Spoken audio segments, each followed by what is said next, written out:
Hello friends, मैं मनीष मिश्रा निर्माण GS academy YouTube channel में आपका स्वागत करता हूं। जैसा कि हमने पिछले वीडियो में संपूर्ण जानकारी दी थी 16 महाजनपदों के बारे में, और आपको ये भी कहा था कि लगभग 1-2 दिन के अंदर जो है मेरा वीडियो आएगा, लेकिन कुछ प्रॉब्लम्स की वजह से और कुछ टेक्निकल इशू की वजह से मेरा वीडियो अपलोड नहीं हो पाया और मैं लाइव नहीं आ पाया। तो आज हम अपन चर्चा करेंगे मगध साम्राज्य के बारे में, किस तरीके से 16 महाजनपदों का उदय हुआ। ये समझ जानकारी हमने देख ली थी, उसमें हमने सभी लगभग जनपदों की राजधानी इत्यादि, उसका लोकेशन और सभी चीजें मैंने आपको बता दिया था। तो आज हम चर्चा करते हैं मगध साम्राज्य के, जब संपूर्ण विस्तार की बात यहाँ पे आती है तो किस तरीके से मगध साम्राज्य का उदय हुआ। दोस्तों देखिए, कुछ कहानियां हैं इसमें। कहानियों में हम बात करते हैं कि ये महाभारत काल से, जैसे एक चीज मैं आपको शायद वैदिक सभ्यता में बताया था कि वैदिक सभ्यता में ऋग्वैदिक काल और ऋग्वैदिक के अलावा उसके बाद मैंने आपको उत्तर वैदिक काल, ये 2 चीजें बताई थी। ठीक है, अभी छोटा सा लिख रहा हूं, थोड़ा सा समझिएगा। उसके बाद में एक और काल चालू हुआ था जिसे हम सूत्र काल कहते हैं, सूत्र काल।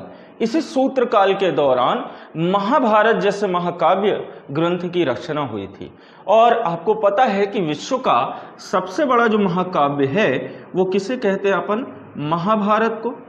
और महाभारत को प्राचीन नाम में जय संहिता कहा जाता है। ये समस्त चीजें मैंने आपको बताई थी। तो मगध साम्राज्य के उदय में इसी महाभारत से संबंधित एक व्यक्ति था जिसका नाम था जरासंध, और इस जरासंध ने ही एक वंश की स्थापना की थी, जो कि मगध साम्राज्य की स्थापना की। और यहाँ पे कहा जाता है कि इस जरासंध की जो हत्या करवाई गई वो श्री कृष्ण द्वारा करवाई गई थी। कुछ कुटिल नीति अपना करके जरासंध की मृत्यु का रहस्य बताया था श्री कृष्ण ने। किसे? पांडवों में जो एक व्यक्ति था भीम, उसको बताया। उसने ही जरासंध की क्या की? हत्या की। इसके पश्चात 2 बातें अपन और जानते हैं, जो मैंने अभी पिछली ही बार आपको कहा था कि जब बुद्ध का समय चल रहा था, बुद्ध के समकालीन, यानी कि सबसे जो विशाल गणराज्य रहा है वो रहा है लिच्छवी गणराज्य। इसके अलावा जब मगध साम्राज्य में हम आते हैं या महाजनपद काल में आते हैं तो उसमें सबसे विशाल जो रहा है वो रहा आपका मगध साम्राज्य। ये दोनों चीजों की चर्चा मैंने क्यों की, आज उसी पर डिस्कशन करते हैं। दरअसल देखिए क्या था कि जो लिच्छवी गणराज्य था उसको हरा पाना, उसको समाप्त कर पाना काफी कठिन कार्य रहा। कठिन कार्य ऐसे था क्योंकि जब जब लिच्छवी गणराज्य पर हमला होता था तो उस समय जो कौशल देश था, मद्र देश था और भी काशी, वत्स, ये जितने भी महाजनपद थे ये सभी मिल करके लिच्छवी गणराज्य की तरफ से लड़ते थे। जैसे संभवतः अगर आप उदाहरण समझ पा रहे हो कि मैं अगर कहीं युद्ध करना चाहता हूं तो मेरे साथ में जो अदर स्टेट के लोग हों वो मेरी सहायता के लिए अपनी सेना लेकर पहुंच जाएं।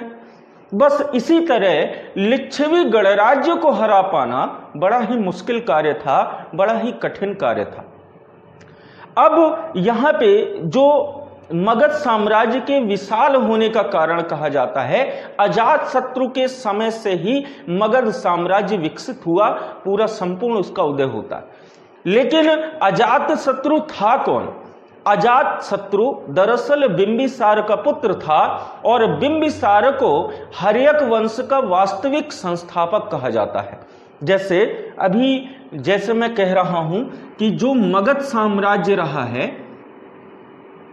चूंकि थोड़ा बहुत इसमें इस क्षेत्र में लोहे की जो मात्रा थी, लोहा, चूंकि मैंने आपको बताया था कि जिस प्रकार से वर्तमान समय में जिसके पास सर्वाधिक सोना है वह उतना ज्यादा विशाल व्यक्ति, उतना ज्यादा अमीर व्यक्ति, धनाढ्य व्यक्ति माना जाता है। ठीक उसी प्रकार से जिस महाजनपद में या जिस क्षेत्र में लोहे की प्रचुर मात्रा हुआ करती थी, ऐसे महाजनपद को सर्वाधिक विशाल महाजनपद माना जाता था। और उस समय पे सर्वाधिक विशाल महाजनपद मगध था। और लोहा ही क्यों, अन्य चीजें क्यों नहीं, क्योंकि कहीं ना कहीं पहले का जो दौर था उस समय में सत्ता प्राप्त करने के लिए युद्ध किए जाते थे, और युद्ध तभी किए जाते थे जब हमारे पास में हथियार हो। और हथियार आपको पता है कि सिंधु घाटी सभ्यता के समय में तांबे का सर्वाधिक प्रयोग हुआ, और यही कारण था कि वैदिक सभ्यता के लोग जो आर्य थे वो अयस नाम की धातु को लेकर के आए थे, जिसे कई इतिहासकार, कई विद्वान लोहा भी मानते हैं। और साथ ही साथ ये भी कहा जाता है कि तांबे की तलवार का कितना भी आघात कर लो, लेकिन लोहे की तलवार के आगे वो टिक नहीं पाता, तांबा तुरंत कट जाता था। जब ऐसे महाजनपदों में लोहा जैसी विशाल धातु आ गई और उसके हथियारों का प्रयोग संपूर्ण जनपद में किया जाने लगा, ऐसे में कहा जाता है कि मगध में इस धातु का प्रयोग सर्वाधिक और प्रचुर मात्रा में था, और यही कारण था कि मगध जनपद सभी 16 महाजनपदों में एक अपनी अलग छवि रखता था, है ना। इस प्रकार से महाजनपद विशाल था। कहते हैं कि लिच्छवी गणराज्य जिस समय पे उसे तोड़ने की बात थी कि किस तरीके से हम लिच्छवी गणराज्य को क्या कर दें, अलग थलग कर दें, ताकि जितने भी अन्य राजा हैं वो लिच्छवी गणराज्य की सहायता ना करें। पर ऐसा करना कदापि संभव नहीं था उस समय पे, और यही कहा जाता है कि उस समय अजात शत्रु को आपने सुना होगा, अभी मैं बताऊंगा भी कि जो अजात शत्रु था वो बुद्ध के समकालीन था, और वह बुद्ध से मिलने भी गया था।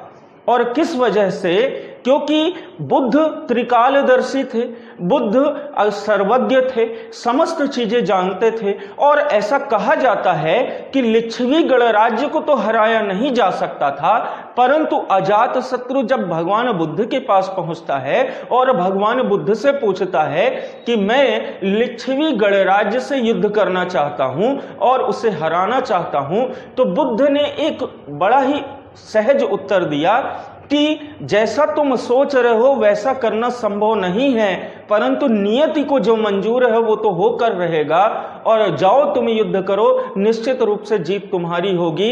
लेकिन लिच्छवी को अगर हराना है तो सबसे पहले जो उनके साथ उनका सहयोग कर रहे हैं, पहले उन्हें तोड़ो। और नियति को यही मंजूर है कि इनके बीच में यदि फूट डाल दी जाए तो लिच्छवी गणराज्य को हराना संभव हो सकेगा। देखिए, बुद्ध युद्ध के बारे में कोई सलाह नहीं दे रहे थे, बल्कि बुद्ध को यह पहले से ज्ञात था कि अब जो है लिच्छवी गणराज्य का वर्चस्व जो है समाप्त होने वाला है, और यही कारण है कि अब जैसे ही इसका वर्चस्व समाप्त होगा तो कहते हैं कि उसके पश्चात जो है मगध साम्राज्य का उदय होगा और अनेक वंश जो है भारत पे शासन करेंगे। वो जानते थे कि जो धर्म मेरा 2000 साल चलना था वो अब 500 वर्ष तक ही समेट कर रह जाएगा, और साथ ही इस देश में मैंने, इस भारत देश में इस धर्म का प्रचार प्रसार किया, इस देश में ही इस धर्म की कमी रह जाएगी, बल्कि अन्य देश में इस धर्म का प्रचार प्रसार बड़ा तेजी से होगा। और अजात शत्रु ने जब भगवान बुद्ध की ये बातें सुनी, और यही कारण है कि अजात शत्रु के ही समय में जो बुद्ध धर्म है उसकी प्रथम संगीति हुई है। अब अपन बात करते हैं वंश के बारे में। देखिए, अपनी अपनी सत्ता स्थापित करने के उद्देश्य से जो भारत के 16 महाजनपद रहे हैं वो हर एक क्षेत्र पर अधिकार जमाने के उद्देश्य से युद्ध करते थे, और युद्ध में जहां जो उनका क्षेत्र होता था वो उस क्षेत्र को जीत लेते थे, और क्षेत्र को जीत करके उसे अपने जनपद में शामिल कर लेते थे। जैसे अगर आज भी वो दौर होता तो हम जानते हैं कि एक शहर ले लें इंदौर, और एक शहर ले लेते हैं खंडवा, दोनों आपस में जुड़े हुए हैं। इंदौर की सेना यदि खंडवा पर हमला कर दे और खंडवा को जीत ले, तो फिर बाद में जो इंदौर का राजा रहेगा वो खंडवा को भी क्या बना लेगा, इंदौर का ही एक क्षेत्र बना लेगा, और इंदौर राज्य क्षेत्र के अंतर्गत वो आ जाएगा। मतलब मैं समझाने का एक प्रयास आपको कर रहा हूं। ठीक इसी प्रकार से जो अन्य जनपद के लोग थे युद्ध करते थे, क्षेत्र को जीतते थे, अपने क्षेत्र का विस्तार करते थे। अब दूसरी बात, अब अपन थोड़ा सा वंश को देख लेते हैं कि मगध में जो सबसे पहला वंश आया था वो था हर्यक वंश। जैसा कि अपन चर्चा कर रहे थे पिछली बार, हर्यक वंश को दोस्तों पितृहंता वंश भी कहा जाता है, पितृहंता वंश। ठीक है, ध्यान रखिएगा, अगर कभी प्रश्न आता है कि प्राचीन भारत का या फिर भारत का सबसे प्राचीन वंश कौन सा है, तो वो है हर्यक वंश। हर्यक वंश की स्थापना जरासंध के समय में ही हो गई थी और जरासंध का बेटा भी जो है घटोत्कच माना जाता है, ऐसा कहते कई जगह की विदंतियां मिलती हैं। लेकिन आपको ये याद रखना है कि दरअसल इसका जो वास्तविक संस्थापक रहा है वो था बिंबिसार। बिंबिसार। ज्यादा आपको समय पे नहीं जाना है कि किस समय पे, समय आप बुक से देख लीजिएगा। और इसके अलावा हम बात कर लेते हैं कि इसका नाम बस महत्वपूर्ण है, जो हर्यक वंश का वास्तविक संस्थापक रहा। बिंबिसार ने अपने समय में, अपने कार्यकाल के दौरान एक प्रथा चलाई थी और उसी प्रथा को हम आज भी फॉलो कर रहे हैं, लेकिन अब वो चीजें खत्म हो गई। वो प्रथा नहीं थी, दरअसल हम कहते हैं कि जो शादी विवाह, मैट्रिमोनियल जिसे कहा जाता है, वो बिंबिसार द्वारा चालू किया गया था। ध्यान रखिएगा कि पहले जो राजा होते थे, राजा की बहुत सारी रानियां होती थी, कई लड़कियों से, कई स्त्रियों से वो विवाह किया करते थे।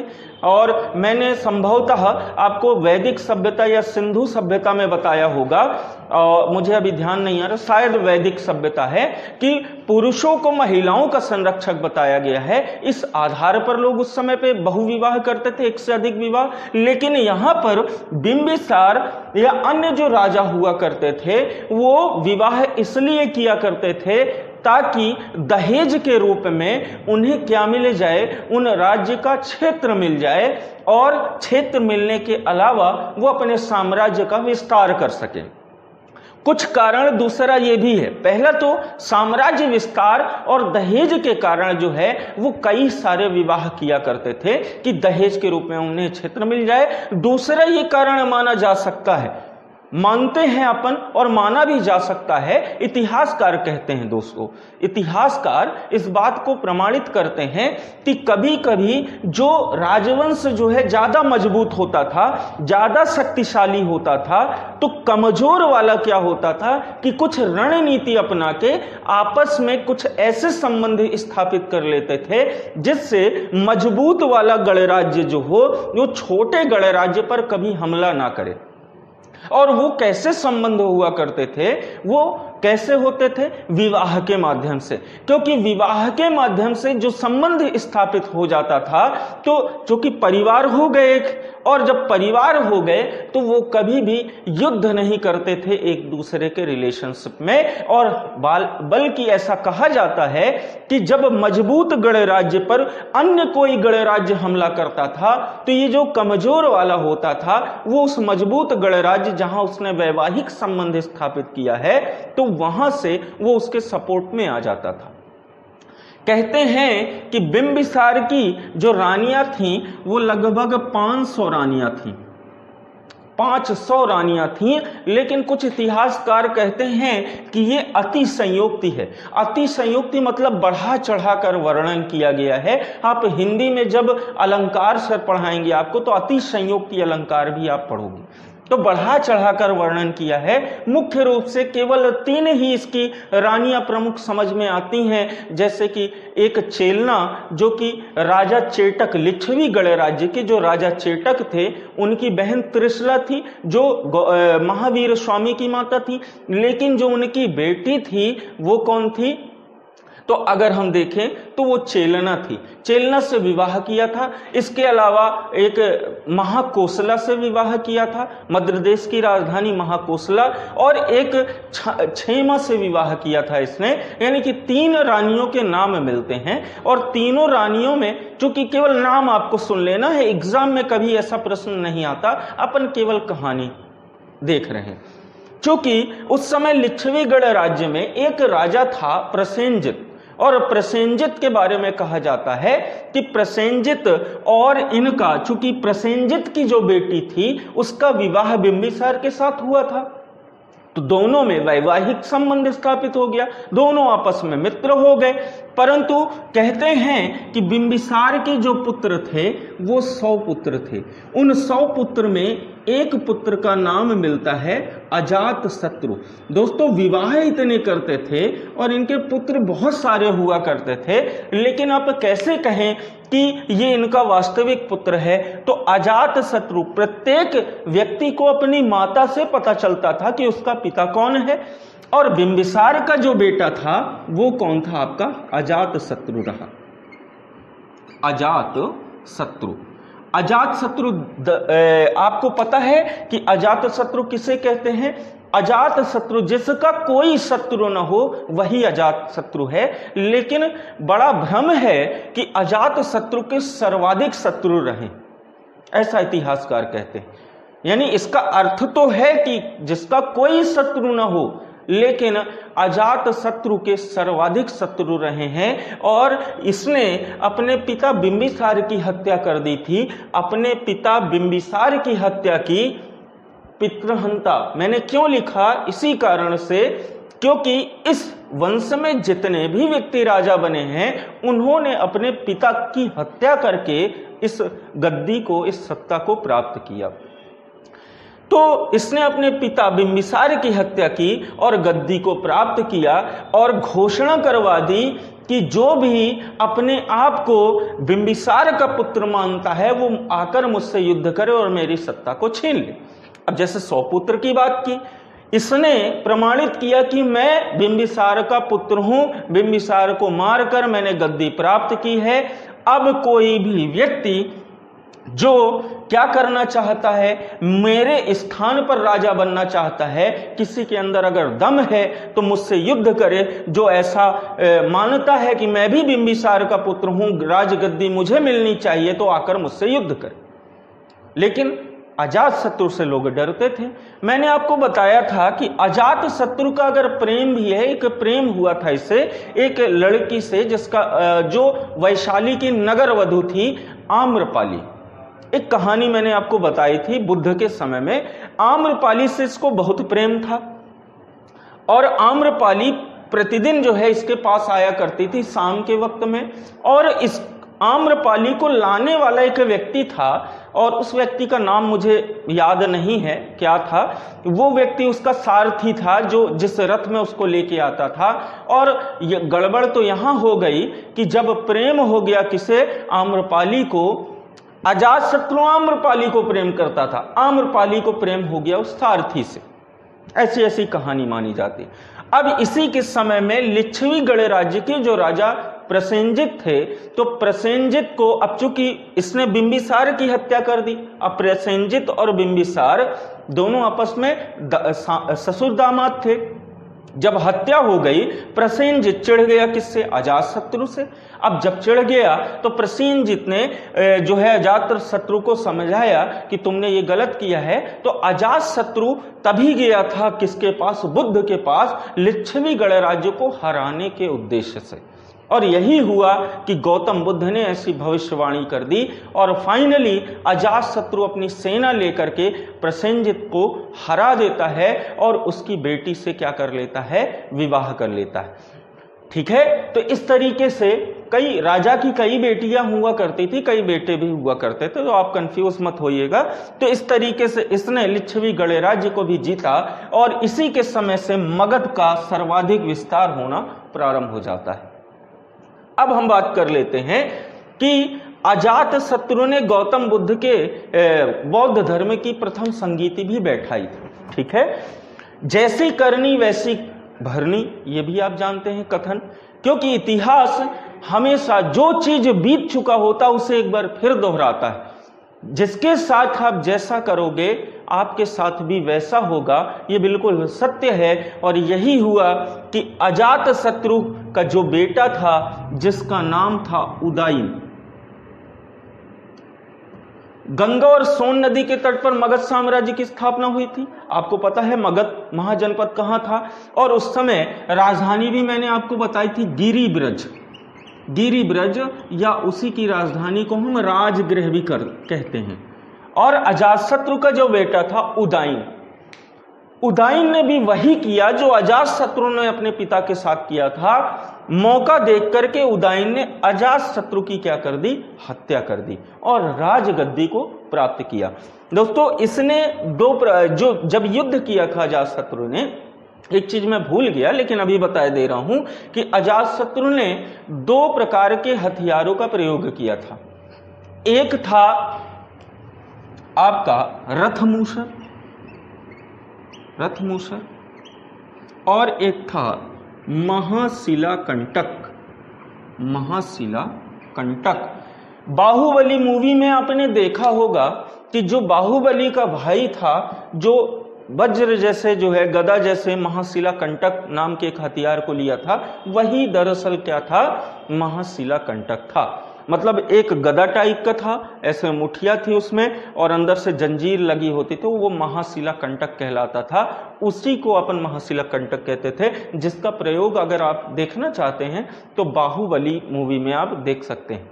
ठीक है, पहले पार्ट में जो युद्ध हुआ था जिसमें एक घोषणा हुई थी कि इस विद्रोही को जो मारेगा वो आपका माहिष्मती साम्राज्य का सम्राट बनेगा। उसी में आप देखेंगे कि जो उसका भाई था बाहुबली का, उसने उस हथियार का प्रयोग किया। तो उदयन जब अपने पिता की हत्या करके क्या बन जाता है, राजगद्दी को प्राप्त कर जाता है। एक क्वेश्चन बनता है दोस्तों अक्सर कि वह कौन सा शासक था जिसने अपने पिता की हत्या की लेकिन अपने पुत्र द्वारा मारा गया। तो वो कौन था, अजातशत्रु। वह कौन सा शासक था जिसने अपने पिता की हत्या की, बिंबिसार की हत्या की, लेकिन अपने पुत्र द्वारा मारा गया, यानी अजातशत्रु उदयन द्वारा मारा गया। उदयन के बारे में कहा जाता है, इसकी एक प्रमुख बात आपको याद रखना है कि ये जो राजधानी थी उस समय पे, गिरिब्रज, राजगृह जो भी आप कहें, तो उस समय मगध की राजधानी ये थी और बाद में उदयन के समय में ही यहाँ पे जो इसकी राजधानी बनती है वो बनती है दोस्तों पाटलिपुत्र। ठीक है, यही पाटलिपुत्र बाद में क्या बना है, आपका पटना बना है। पटना कैसे नाम पड़ा, दरअसल वो नदी के किनारे का एक क्षेत्र, आप जानते हैं कि हम नदी या समुद्र के किनारे का क्षेत्र जो कहलाता है बंदरगाह कहा जाता है, जहां बंदर नहीं रहते। आप लोग कई बार कहते हैं कि बंदरगाह का सही अर्थ क्या है, बंद दरगाह, एक ऐसा क्षेत्र जो बंद हो, समुद्र के तटों से बंद हो, वही बंदरगाह है। और बंदरगाह को पत्तन, एक शब्द सुना होगा पत्तन भी कहते हैं। तो वो नदी के जो किनारे का क्षेत्र था पटना, पाटलिपुत्र से वो पत्तन हुआ और पत्तन से उसे पटना कहा जाने लगा। इस तरीके से इसका नाम भी कई जगह पे मिलता है। तो दोस्तों हमने देखा कि किस तरीके से उदयन ने अपने पिता की हत्या की और उदयन ने ही गंगा और सोन नदी के तट पर पाटलिपुत्र की स्थापना की और इसी पाटलिपुत्र को अपनी राजधानी बनाया है। तो आपको याद रखना है कि पहले इसकी राजधानी ये थी, बाद में इसकी राजधानी पाटलिपुत्र बन गई। अब इसके आगे की थोड़ा सा बात कर लेते हैं। उदयन काफी समय तक शासन करता रहा और उदयन के बारे में कहा जाता है कि जब यह पाटलिपुत्र में घूम रहा था उसी समय एक बौद्ध भिक्षुक ने, जिसका अज्ञात बौद्ध भिक्षुक कहा गया है, यहाँ पे संज्ञा दी गई है, जिसके बारे में जानकारी हमें नहीं मिलती है कि वह कोई व्यक्ति रहा होगा जिसने छुरा मार करके उदयन की हत्या कर दी। ऐसे एक और अभी राजा मिलेगा जिसके बारे में अपन चर्चा पहले भी कर चुके हैं, उसका नाम अभी बताऊंगा, जिसकी हत्या बौद्ध भिक्षुक ने ही की थी छुरा मारकर। ठीक है, तो उदयन की हत्या कौन कर दिया, किसी अज्ञात बौद्ध भिक्षुक ने कर दिया। और इसके पश्चात जैसे ही ये मरा तो बारी बारी से अनिरुद्ध, नागदशक, मुंडक, ऐसे 3 व्यक्तियों के नाम मिलते हैं जो बारी बारी से क्या बने हैं, मगध साम्राज्य में हर्यक वंश के राजा बनते गए। अंत में जब जो नागदशक रहा है, कहा जाता है कि अंतिम राजा कौन था, नागदशक, अनिरुद्ध मुंडक नागदशक। तो नागदशक जो रहा है वो अयोग्य व्यक्ति था। अयोग्य व्यक्ति कह सकते हैं कि शासन कैसे चलाया जाता है उसे बिल्कुल भी इसका ज्ञान नहीं था, और उसने संपूर्ण शासन का नाश कर दिया।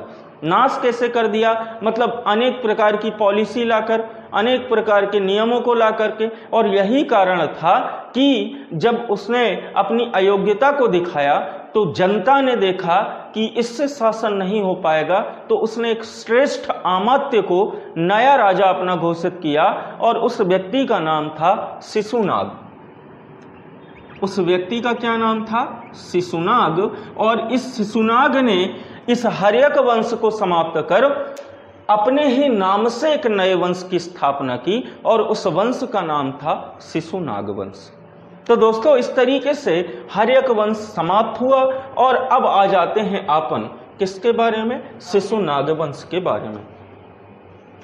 देखिए, शिशुनाग वंश की जो स्थापना की वो किसने की, शिशुनाग ने ही की, और शिशुनाग लंबे समय तक शासन करता रहा।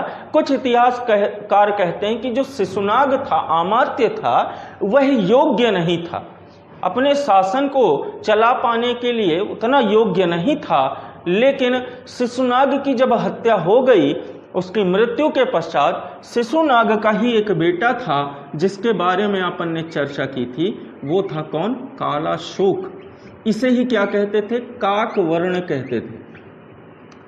दोस्तों, नाम जो है बहुत अटपटे रहते हैं, क्योंकि जब जैसे संगम साहित्य, चूंकि मैं पढ़ाऊंगा, कोशिश करूंगा कि पढ़ा दूं, संगम साहित्य के बारे में उतना नहीं आता है। दक्षिण राजवंश कुछ तो आते हैं, लेकिन जो प्राचीन दक्षिण वंश था उसके बारे में नहीं आते। अब जैसे एक मैं नाम लिखता हूं, नाम लिखा मैंने उरुवप हर्रे इलन जेती चेन्नी। दोस्तों, ये इतना बड़ा क्या है, नाम है एक शासक का, उरुवप हर्रे इलन जे चेन्नी। एक और ऐसे नाम मिलते, सोचे इतना, हम इतना बड़ा तो पढ़ने में हमको वो होता है छोटा सा, इतना बड़ा हम कैसे पढ़ेंगे। संगम साहिब में दक्षिण राजवंश में हमें मिलते हैं ऐसे ऐसे राजा रहे हैं, उरुवप हर्रे इलन जे चेन्नी, पलसाले मुड़ुकुड़मी, ठीक है। एक का नाम था चित्तिर मरिदुत ऋतुंजी यवरमरन। ऐसे नाम मिलते हैं इतिहास में राजाओं के, जिनको पढ़ने से पहले आपको 10 बार रिवाइज करना पड़ेगा, और लगभग 10 बार पढ़ने के बाद एक बार आप सही बोल देंगे, 5 मिनट बाद फिर भूल जाएगा, है ना। अब इसी को बोलिए, उरुवप हर्रे इलन जे चेन्नी।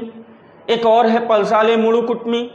इसके अलावा आप करिकाल, कुट्टवन, सेन कुट्टवन, गुट्टवन, ऐसे नाम मिलते हैं, है ना। एक था वेरिवर सेलिय। वेरिवर सेलिय किसका भाई था, नेंडू जेलियन का भाई था। नेंडू जेलियन का भाई वेरिवर सेलिय। एक बार क्या हो रहा था कि उसकी मृत्यु के पश्चात वेरिवर सेली जब राजा बना, तो वेरिवर सेली अपने क्षेत्र में घूम रहा था, कहते हैं अपने महल की दीवारों को देख रहा था, और दीवारों को देखते देखते उसे हार्ट अटैक हुआ, और हार्ट अटैक से ही वो मर गया। इसीलिए उसका नाम रख दिया कि चित्तिर मरिदुत ऋतुंज यवरमरन। भित्ति के चित्रों को देखते हुए उसकी मृत्यु हो गई, इसीलिए उसका नाम चित्तिर मरिदुत ऋतुंज यवरमरन। ऐसे ऐसे दोस्तों नाम मिलते हैं हमें इतिहास में। पढ़ने को तो बहुत इंटरेस्टिंग है, लेकिन अगर आपके अंदर इंटरेस्ट नहीं है तो ध्यान रखिएगा कि इतिहास बड़ा बोरिंग सब्जेक्ट नहीं है। लेकिन वही जब आप कहानियां पढ़ोगे कि वास्तविकता क्या है, तब आपको इंटरेस्ट जागेगा। तो दोस्तों, हमने कालाशोक के बारे में चर्चा की थी कि गौतम बुद्ध ने इसको आशीर्वाद दिया था कि बेटे तेरे इस जन्म में तो किस्मत लिखी जा चुकी है, अगले जन्म में तू निश्चित राजा बनेगा और मेरे ही धर्म का प्रचार प्रसार करेगा। और यही हुआ कि कालाशोक जो है अगले जन्म में शिशुनाग वंश का दूसरा राजा बनता है, जिसने बौद्ध धर्म की दूसरी संगीति भी बैठाई थी। और इसको भी कहा जाता है कि गौतम बुद्ध ने राजा बनने का आशीर्वाद तो दे दिया, लेकिन ज्यादा उम्र नहीं दी। और यही हुआ कि कालाशोक का राजा बनने के कुछ ही सालों पश्चात किसी बौद्ध भिक्षुक ने इसे छुरा मार करके इसकी हत्या कर दी। छुरा भोग दिया पेट में, और वहीं उसी समय ये ढेर हो गया, मर गया। और जैसे ही ये मरा तो इसी का एक जो है बेटा था, जिसका नाम था महानंदिन। ध्यान रखिएगा, ये नाम आपको मिल जाए तो ठीक है, नहीं मिले तो यहां देख लो, महानंदिन नाम था और ये कालाशोक का बेटा माना जाता है। और यही महानंदिन शिशुनाग वंश का अंतिम राजा माना जाता है, जिसने कुछ समय तक तो क्या किया, शासन किया। चूंकि ये क्षत्रिय थे और ये क्षत्रियों पर बहुत ज्यादा अत्याचार करता था। ध्यान रखिएगा, ये क्षत्रिय थे और शूद्रों पर बहुत ज्यादा क्या करते थे, अत्याचार करते थे। शूद्र व्यवस्था अपने चरम पर थी और ये जब अत्याचार इन लोग बहुत ज्यादा किए तो यही मौका पा करके एक शूद्रदासी पुत्र था, ध्यान रखिएगा, एक जिसका नाम था शूद्रदासी पुत्र महापद्मनंद, महापद्मनंद। और इसी महापद्मनंद ने मौका देख करके इस महानंदिनी की हत्या कर दी और एक नए राजवंश की स्थापना की, जिसे हम नंद वंश के नाम से जानते हैं। और ध्यान रखिएगा, यही नंद वंश में महापद्मनंद, जिसके शासन काल में जो है इसे एक राट सम्राट कहा गया। और कहते हैं कि इसके पास बहुत पैसा था, बहुत पैसा था। अगर आपने बचपन में पढ़ा हो, हम लोग पढ़े हैं, मैं तो पढ़ा हूं, मुझे याद है आज भी, हमारे टीचर्स ने हमें बताया था जब मैं बहुत छोटा था, आज भी वो बात याद है कि पद्मनंद के पास महापद्म पैसे थे। यानी कि उस समय विश्व की जनता को अगर इसका संपूर्ण पैसा बांट दिया जाए तो प्रत्येक व्यक्ति के पास 14 लाख रुपए होंगे। इतना पैसा था उस समय पे महापद्मनंद के पास। इसे एक राट सम्राट भी कहते हैं क्योंकि यह शूद्र था और शूद्रों पर सर्वाधिक अत्याचार किसने किया, महानंदिन ने। और यही कारण था इस शूद्रदासी पुत्र महापद्मनंद ने इसकी हत्या की और मौका पाकर अपने इसकी हत्या करके नंद वंश की स्थापना की। और नंद वंश के पश्चात इसे एक राट इसलिए कहा गया कि उस समय इसके राज्य क्षेत्र में जितने भी क्षत्रिय मिलते थे, इसने सभी क्षत्रियों की क्या करवा दी थी, हत्या करवा दी थी। यही कारण था इसे एक छत्र या एक राट सम्राट भी कहा जाता है। इसी का बेटा था, कुछ समय पश्चात जब इसकी भी मृत्यु हुई, इसी का बेटा था घनानंद। और इसी घनानंद की हत्या किसने करवाई, चाणक्य ने करवाई। किसकी सहायता से, चंद्रगुप्त मौर्य की सहायता से। और इसके पश्चात मौर्य वंश की स्थापना हुई। घनानंद के बारे में अपन थोड़ा सा जानते हैं क्योंकि घनानंद बहुत ही अत्याचारी था।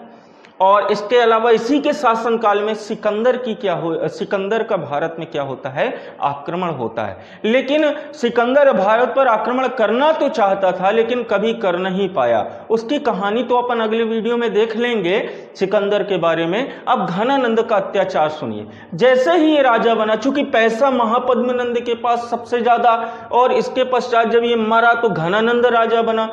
इसके बाद भी इसका लालच कम नहीं हो रहा था।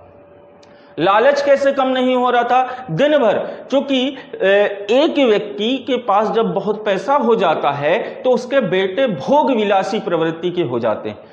और दिन भर भोग विलासी प्रवृत्ति होने के कारण दिन भर शराब में डूबे रहना, दिन भर नृत्य गान में डूबे रहना, शासन में क्या चल रहा है कोई मतलब नहीं, जनता दुखी है, क्या है, परेशान है, उसका निजात नहीं। जनता बहुत ज्यादा इसके अत्याचारों से परेशान हो गई। समय समय पर इसका लालच बढ़ता गया तो ये जनता पर टैक्स लगाता गया, अत्याचार करता गया, कर बढ़ा दे। और अपने प्रत्येक जन्मदिन में ये क्या करता था कि खाता इतना ज्यादा था अपना वजन बढ़ाने के लिए कि प्रत्येक अपने जन्मदिन में एक तराजू में बैठ जाता था और गांव के नगर को कहता था कि आप सभी अपने घर का सोना लाइए और मुझे उस सोने से तौलिए। और सोना कहाँ का, आपके घर का होना चाहिए। प्रत्येक नगर में, प्रत्येक जनता के घर में जाकर के उसके सिपाही जो है जबरदस्ती उनको खींच के लाते थे जनता को। और जनता बेचारी जितना भी उनके पास पैसा रुपया सोना चांदी जो था, सोने से तौलवाता था और समस्त सोने को अपने पास रख लेता था। यानी फाइनली जब जनता पर बहुत ज्यादा अत्याचार कर दिए, और उस समय सिकंदर की रणनीति ऐसी थी कि संपूर्ण भारत को जीतना। और उस समय एक बहुत प्रसिद्ध व्यक्ति चाणक्य, जिसे हम विष्णुगुप्त कहते हैं, उसने पहले ही इस खतरनाक परिस्थिति को भांप लिया था। वह जान रहा था कि यदि अभी कुछ नहीं किया गया तो भारत देश पर हमला हो जाएगा और हमारी संपूर्ण सत्ता चली जाएगी और सिकंदर अपने अधूरे ख्वाब को पूरा कर लेगा। और यही कारण था कि एक अखंड भारत के सपने को लेकर के चाणक्य उस समय सर्वाधिक शक्तिशाली जनपद मगध जनपद पर घनानंद के पास जाता है, लेकिन घनानंद ने उस चाणक्य का घोर अपमान कर दिया। और यही कारण है कि चाणक्य ने उसी समय अपनी शिखा खोली और प्रण लिया कि घनानंद, जब तक तेरे साम्राज्य का अंत नहीं कर दूंगा तब तक मैं चैन की सांस नहीं लूंगा। और इस तरह से उसका लिया गया प्रण उसने चंद्रगुप्त मौर्य के माध्यम से पूरा किया। और जब चंद्रगुप्त मौर्य ने इसकी हत्या कर दी तो एक नए वंश की स्थापना की जिसे हम मौर्य वंश के नाम से जानते हैं। और यहीं से प्राचीन भारत का जो मुख्य इतिहास है वो आरंभ होता है। तो दोस्तों, इस तरीके से आज हमने मगध जनपद में कुछ युद्धों के बारे में, कुछ छोटे मोटे राजवंशों के बारे में देखा। अब हम अगले वीडियो में अपने मौर्य वंश की संपूर्ण जानकारी लेंगे। और मौर्य वंश चूंकि थोड़ा बड़ा है तो लगभग 2 से 3 से 4 पार्ट में जो है मैं पूरे मौर्य वंश की संपूर्ण जानकारी आपको दूंगा। तो आज के वीडियो में दोस्तों इतना ही, मिलते हैं अगले वीडियो में पुनः। तब तक जो है, अगर आपको किसी प्रकार की कोई समस्या होती है, कोई प्रश्न नहीं समझ में आता है, कोई भी डाउट हो, आप कमेंट बॉक्स में पूछ सकते हैं। मैं आपको निश्चित रूप से वहीं पर उसका उत्तर दूंगा। बहुत बहुत धन्यवाद।